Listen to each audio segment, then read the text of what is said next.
game in Filipina. Well, actually, for this game, I'm going for ONIC.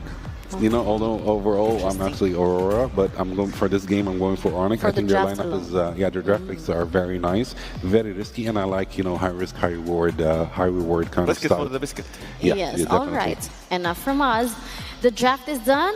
This is not going to be an easy game for both. It's a close draft for both. It's a high skill game actually. Game in Filipina. Well, actually, for this game, I'm going for ONIC. You know, although overall I'm actually Aurora, but I'm going for this game. I'm going for ONIC. I think their lineup is their draft picks are very nice, very risky, and I like high risk, high reward kind Let's of get style. for the biscuit. Yeah, yes, yeah, all right. Enough from us.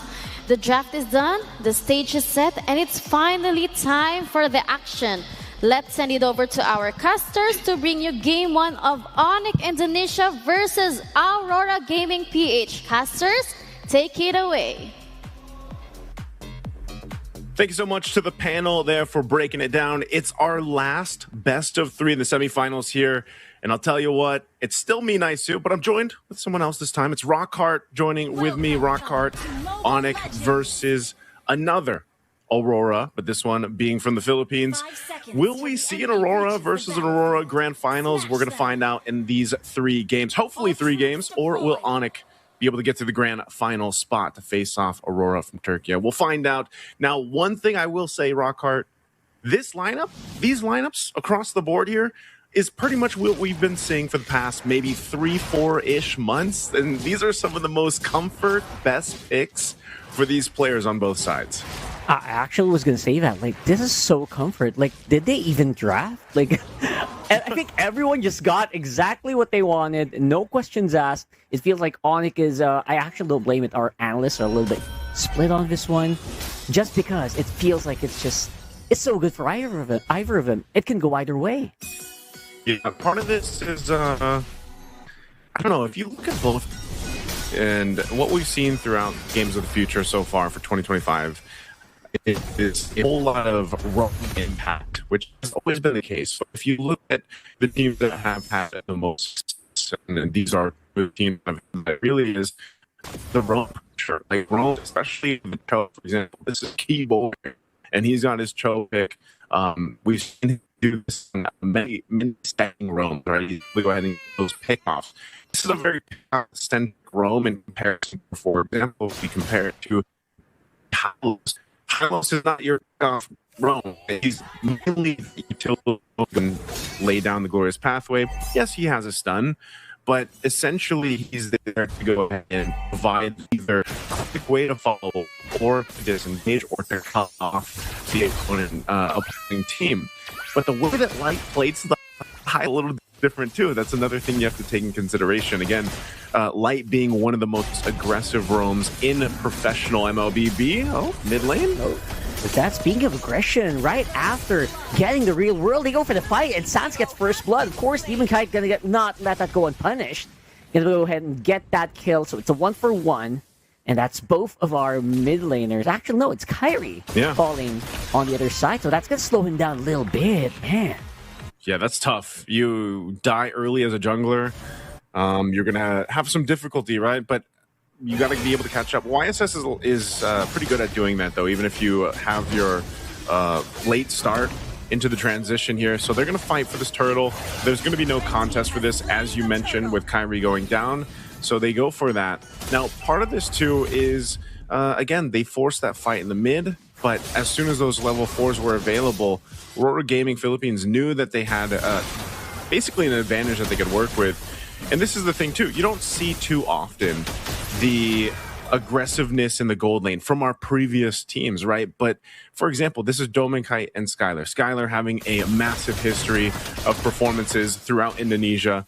Domenkite making a name for himself over the years, and this is the most classic matchup you'll see, a Harith versus a Granger. For a while, people were tired of seeing this. Maybe they still are, and that's why the gold lane has changed up so much lately, where now you can put those fighters in the gold lane, but they're essentially going to be doing the same thing. They want to go ahead and scale into it, that mid to late game. They both sort of scale around the same timing, Now, if one of them can solo kill each other, which we've seen before, whether that be the Granger or the Harith, then that gives them that little bit of an advantage to work with. But right now, it's basically a stalemate across the map. If you look at, again, the reason why this draft is, we say it's so balanced, not just because of the comfort, but because of the way that the timing plays out for these compositions. They're not going to be crazy action-packed early games like we've seen previously.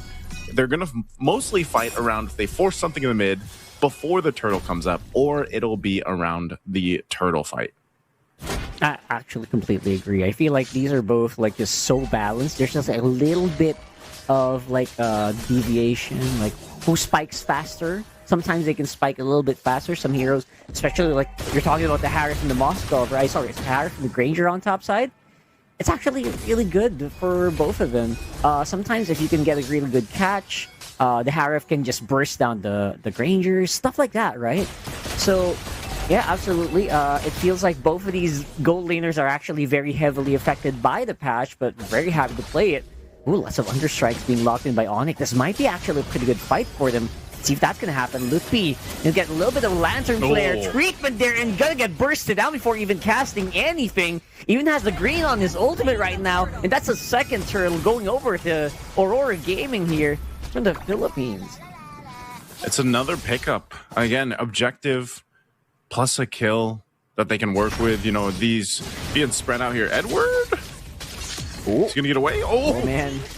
Oh, look at that, Kiboy, with the insurance policy right at the back. It's going to help you catch up if you're Kyrie. I was going to say, that's essentially what you need to do if you're ONIC, you know, and great catch there for Kiboy to be there on time. Great communication from ONIC to make that play happen. And, you know, technically throughout the series that we've seen here, Rockhart, for Aurora Gaming Philippines, it's usually Edward getting, you know, having trouble in the early game where he's focused on, he might get some early deaths, but he always makes up for it. Like, that's one of the things about why he's called Mr. Consistent and all his other acronyms that he has for his names for him, because he has that potential to be able to do this. Is Lupi gonna have some trouble here? He is an Esmeralda, he's gonna get dragged.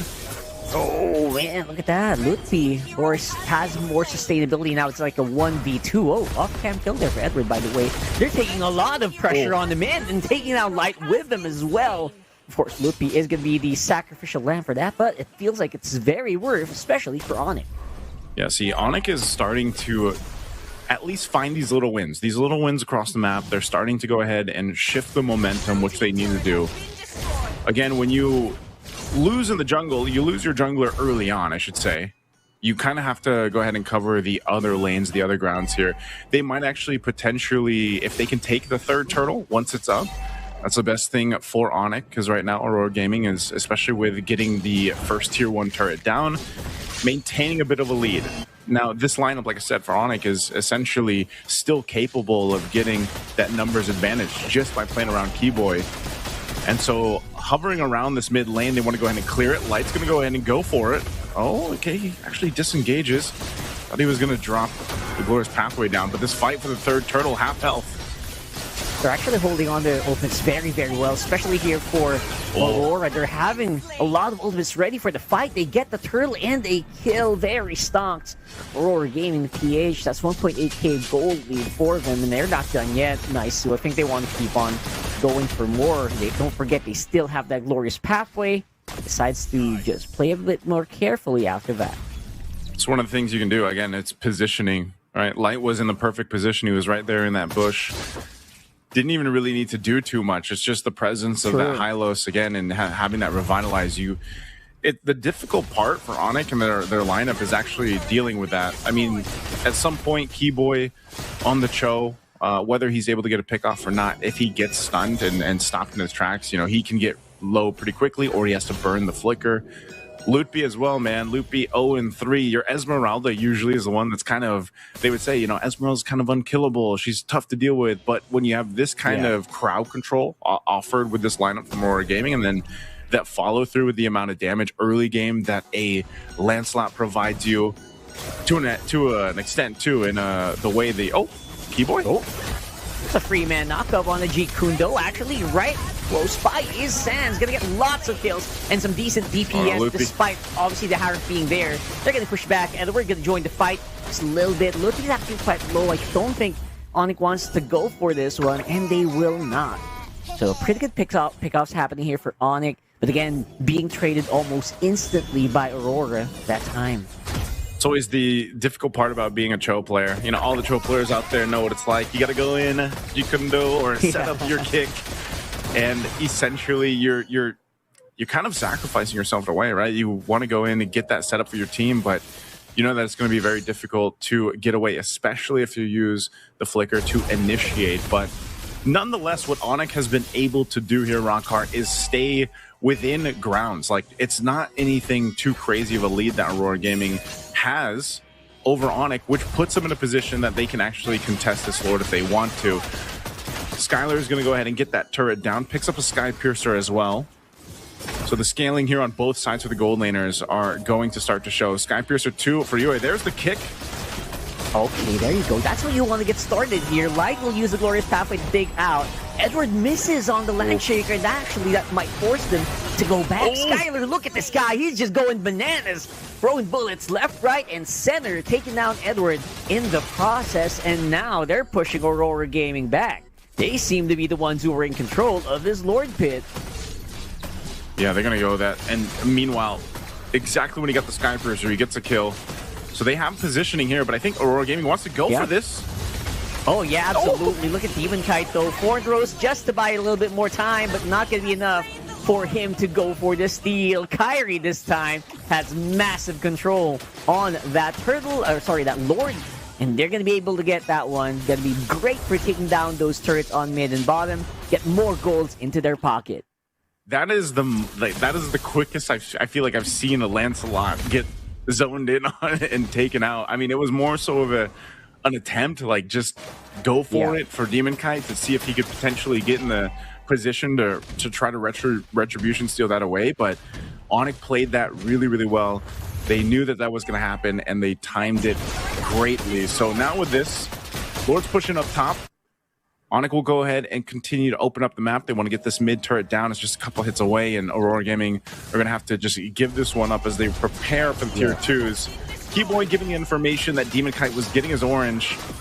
Now putting the pressure for the purple. They'll take that away.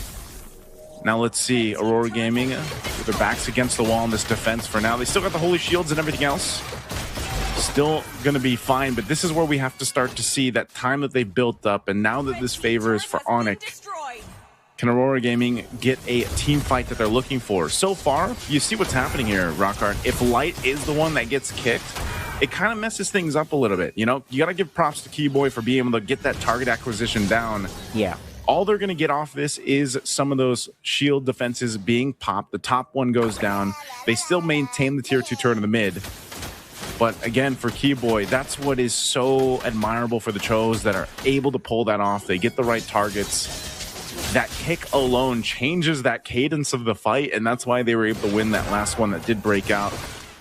And this is start to be an increasingly more of a problem, especially for the Granger. You start getting stacks. Aurora Gaming has to take that into consideration, you know, and just so the team fights that have been breaking out. Looking at the items too, even though Lutby had a difficult time in the early game, you know, 3 early deaths, he's essentially tanky enough in a way, especially now that he's got the Oracles and the Enchanted Talisman and he's got the Ice Shield, that he can actually take some of the damage. Yeah, he's actually a lot tankier just off those items.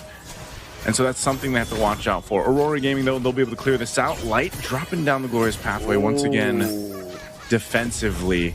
But you're seeing what's happening here, Rockhart. They're just kind of cut off from the rest of the map.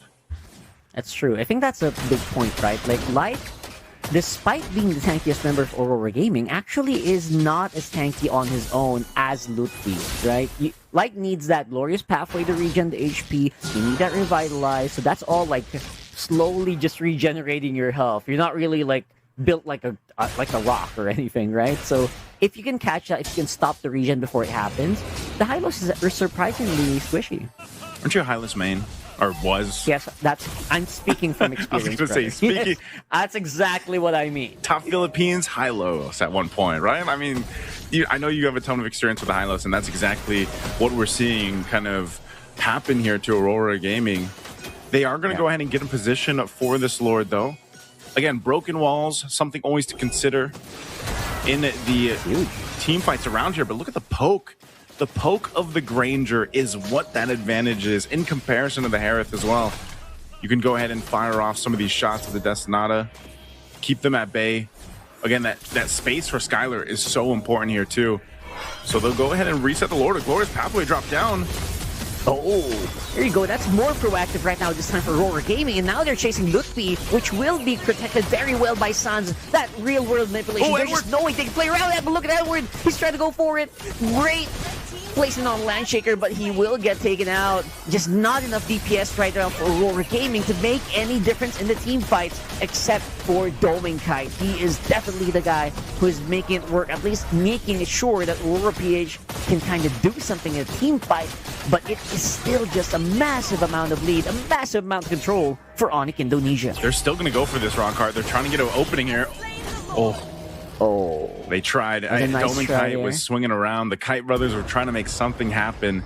Because again, that last team fight, man, this is some of the most, this is some of the highest level of MLB, right? You saw how many battle spells were used, the flickers to avoid Edward, for example, when he went in with the Landshaker to get that stun off. If he would have gotten the stun off with the Landshaker, then it would have been a completely different team fight. But because of, again, great usage, great timing from ONIC to avoid that, then they reinitiated after taking out Light, gives them that advantage. So a whole lot of resources used up. The Lord's going to charge into this top base turret.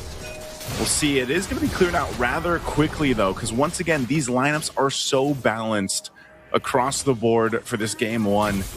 And you're seeing that. So ONIC, they'll have to go ahead and decide, can we go ahead and get a base turret down? They still have these waves to deal with, but at best, they might get one base turret. RWM drop down.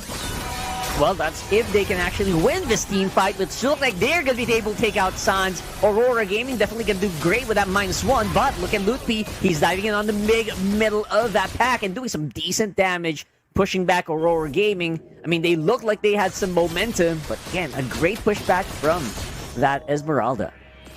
Yeah, it's actually pretty impressive, though. Aurora Gaming holding on with that push. It doesn't really matter that they're down 4,000 gold. Like, that's what I'm saying with these lineups. It's more so of a chess game when it comes to these team fights and that execution factor. You know, even with that lead that ONIC has, it's not so easy for them to actually strong arm Aurora Gaming Philippines with this. Edward does he just recently picked up a Chastised Pauldron. That item actually does really well against certain marksmen. You can see this too, even defensively. Light, he's dealt with this all game, man. But finally, you know, he's got 3 core defensive items locked in, the Dom Ice, Anti-Cuirass, Radiant Armor here too, to kind of help with the amount of damage that's coming out from Sanz. You saw it from the last fight. He's already got his Divine Glaive too. So I'm assuming he's still going to be going even more magic damage here too on this Eve. I don't know if he wants to even get any defensiveness for Sanz just yet, because he hasn't really dealt with that pressure. Like, he's just kind of relying on the flicker and he's pumping out the damage. Meanwhile, Skylar is as well. Fighting into the real world manipulation is the best thing that ONIC has right now for them, and it's allowing that space to be there. So it's a chess match, you know, and 20 seconds for this Lord to come up. Aurora Gaming, they'll most likely contest it. They will not let any of this just go by. This is a little bit more difficult, once again, for ONIC.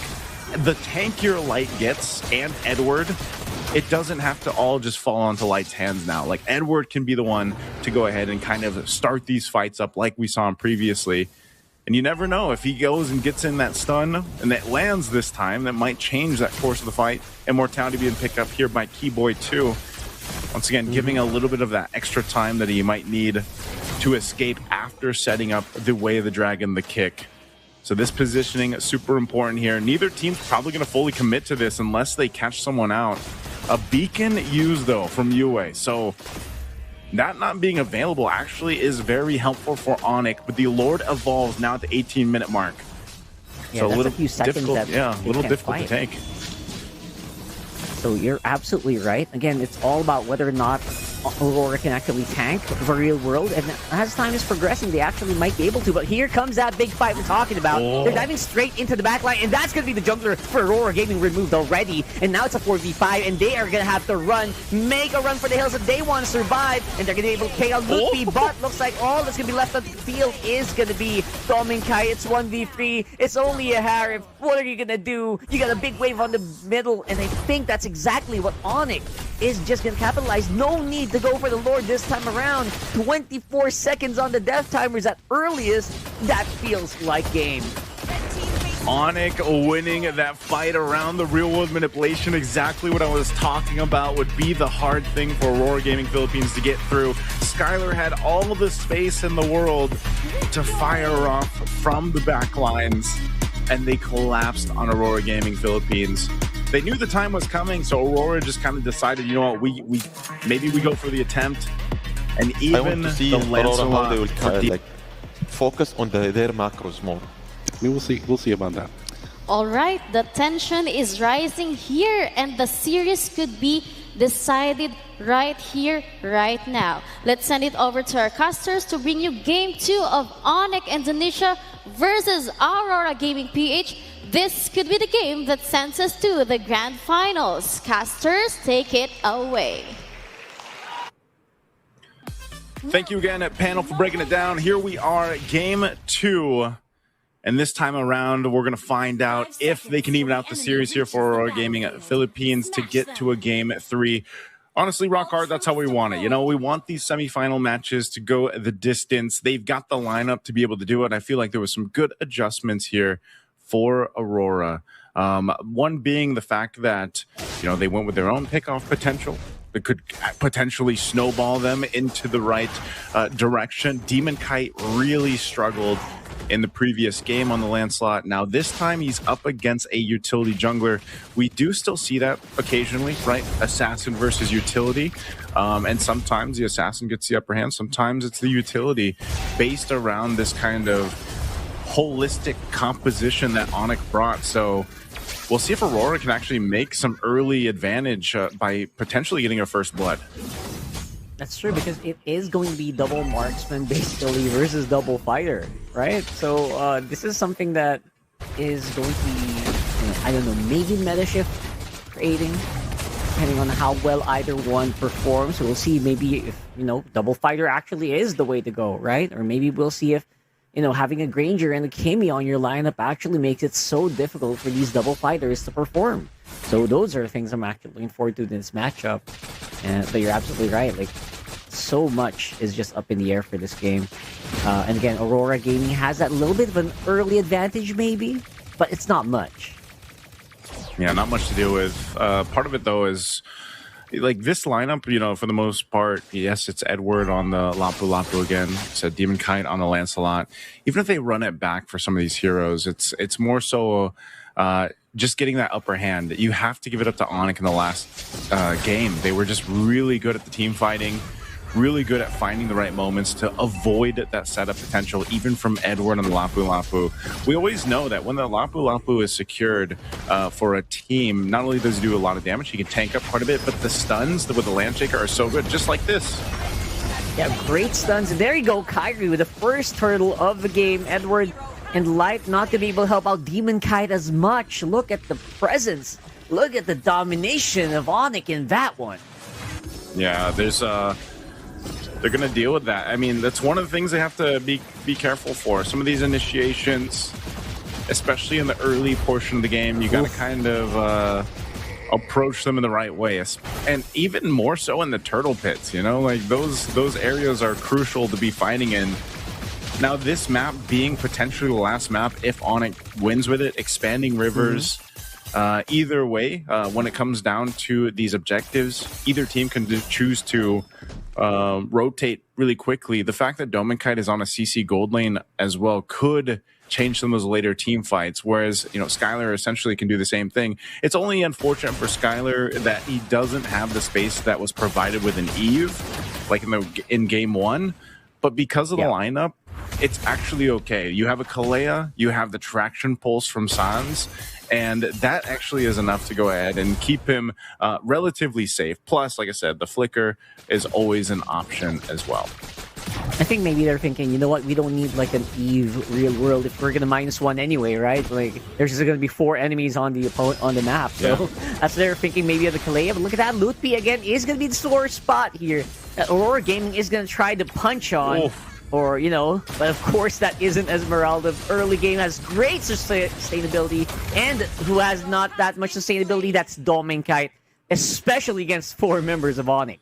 See, that's a tough thing. You know, these lineups nearly mirror each other with the game plan. It's that pick-off centric lineup. Let's get a kill, utilizing either the Cho for Aurora or the Kalea here for ONIC. And they get the upper hand because they made the play up top, almost getting this tier 1 too. Traction pulse thrown out. Oh, a few more hits would have actually been huge for Sanz there, but Yue gonna be able to dodge out. Again, Edward gonna be using the Bravest Spider and the Flicker to get out of harm's way, which just leaves the map wide open for ONIC to take that turtle. Man, Rockart, it just seems like right now it's either Aurora Gaming Philippines is just not synced up like we've seen them in the previous matches, or it's just ONIC playing so well. It's probably a combination of both. ONIC seems to be just completely locked in on the game plan on what they want to do here. And again, if they're able to go ahead and put pressure where Aurora can't play around that plan of a pick-off, because the Tsunami Slam is going to go first. Oh man, there you go. That's Tsunami Slam once more. At that point, Dominkite can't even use the Phantom Execution to get out of harm's way. And because of that, this is going to be another turret. That's going to be, turret rather. That's going to be so hard to defend against.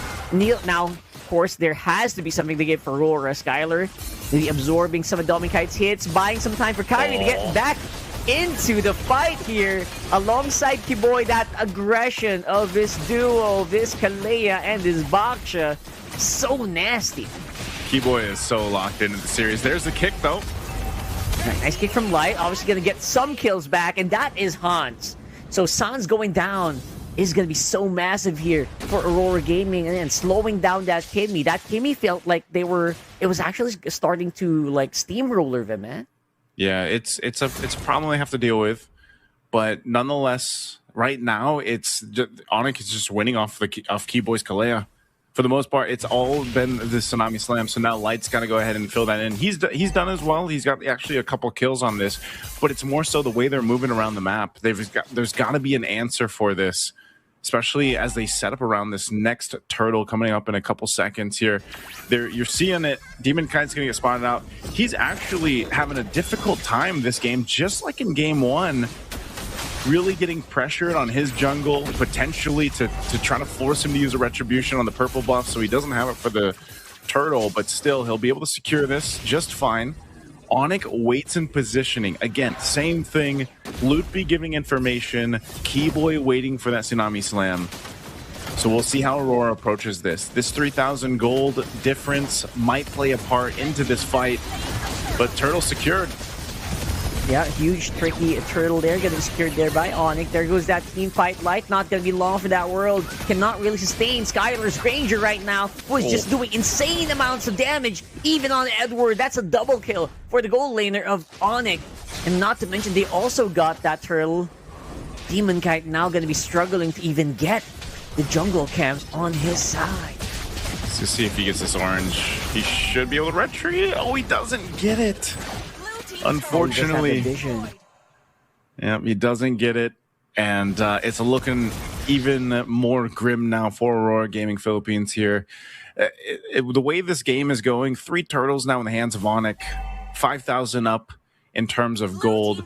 They have a clear shot at taking the first Lord as well, unless somehow, some way, Aurora finds a way to crawl back into this game. But look at the pressure from ONIC. They won't let up on this. And it's, you know, it's a stark difference, at least for the Esmeralda this time, when you see the Esmeralda struggle, but when you see it shine like this and you're able to go ahead, you know, you're deathless, you provide information, a Tsunami Slam again. Oh man, that's a huge tsunami slam here. Of course, Yue gonna be able to at least answer with the feather airstrike. That front line is starting to demolish and diminish on its health. That's Kiboy going down though. Demon are doing some really good mechanics, but the rest of ONIC are still inside the front lines. They're not really going back quite yet, but it is gonna be -1. Kiboy's aggression removed from the map might leave an opening for Aurora to make something happen here. That pickoff is great. At least they get a kill. You know, it was a fight that was started off the Tsunami Slam. One of the first steps that Aurora needs to get back into the game. But even looking at the itemization here, there's quite a bit of difference, right? Even the gold lane right now, obviously the CC is going to scale up a lot slower than this Granger with given the way the game's gone. But, you know, you Sky Pierce from Malefic Aurora Hunter Strike already. That's why Skylar's popping off on the damage. He's got the 4 kills. If he continues to stack up the Sky Piercer, it's going to be devastating in these later fights. And so for Aurora, as this Lord is up, they have to make a decision. Do we actually contest this? This is one of the difficult things, too, in that matchup of Assassin versus Utility, right? The Baksha, obviously tankier. You rely on the rest of your team to kind of, again, give you that information. You can always pull off a steal, though. That's one of the things about the Assassins, right? Especially the Lancelot. There's always potential for that. So even with ONIC's lead, they'll respect it and just kind of take their time with this. There's no rush for them. But Aurora, they're the ones with a hard decision. Do we actually go for this? It's blitz down now. Yeah, that's a huge blitz. Obviously, ONIC is just going to be so far ahead of the curve here. Lapu-Lapu up on front. Edward can't really sustain against that lineup. Now, normally, you would be able to at least get some HP back, but ONIC just stopping that from happening. Obviously, with their superiority in terms of items. So, right now, it's just Aurora getting pushed back over and over again. I mean, like, the only thing I was thinking about for ONIC is at least both Kyrie and Demon Kite were level 12 while that Lord was happening. But now that's not going to be the case here. We got Lord walking up on top, and I expect ONIC to wait for this fully 100%, wait for it before they fight. I'm surprised here, Rockhart, that Aurora decided to go ahead and stay around there because it just seemed like, and maybe it was potentially they just didn't have the information, but seemed disconnected even in that approach to that Lord or deciding on what they wanted to do. They're going to go for this kick. Oh, yeah, 100% gonna go for it. Better stun here coming in from Edward, but again, once more, just evaporating forth. He can even hit the final blow of that one. And now Kyrie's up on front. Skylar is just going on like a shooting range here or something, because he's just having so much fun on that Granger. Again, there is a Lord on top side. Edwards and Light are down for 15 seconds. That might be a turret or 2 going down for ONIC here. Sorry, for Aurora here. So far, massive game for Skylar on this Granger. 7-0-1, untouchable. Stacks on stacks right now for the Sky Piercer 2. This Lord will finally go down, but ONIC's job is just to get these base turrets down of Aurora. We'll see if they're able to get another one, but right now with a massive lead, 10,000 ahead, do they force a fight or just take the discipline route? It looks like they'll go ahead and do just that. Potentially getting the mid turret. The traction pulse is thrown out. Yep. There you go. One more time. They're going to try to go for it again. Aurora being very proactive here on the front line, though. They're absorbing Sanz and Skylar's damage, and it's just too much. There's just so much damage here without anything to actually catch it on the front line. And there you go. That's 2 inhibitor turrets going down for Aurora. Gaming here again, holding on for dear life. They've been choked out from the resources here, basically here, Rockhart. Now they're going to make a play here in the mid, going for this last base turret. They'll get just that. But with Dominkite coming back up, it looks like they're just going to go ahead and get back here. Lutby has been a nuisance this whole time. He has been the scout for ONIC, giving all the information that they need on how they approach these fights. Again, this is what Esmeralda does so well. And, you know, in this case, I don't know, Rockhart, it just seems like the lineup, the composition for Aurora just isn't serving that purpose that they wanted to. Even so, you know, Dominkite picks up a brute force. You're seeing how fast they're getting just taken down. I mean, these team fights, if it's a pickoff, it's a pickoff for ONIC, essentially.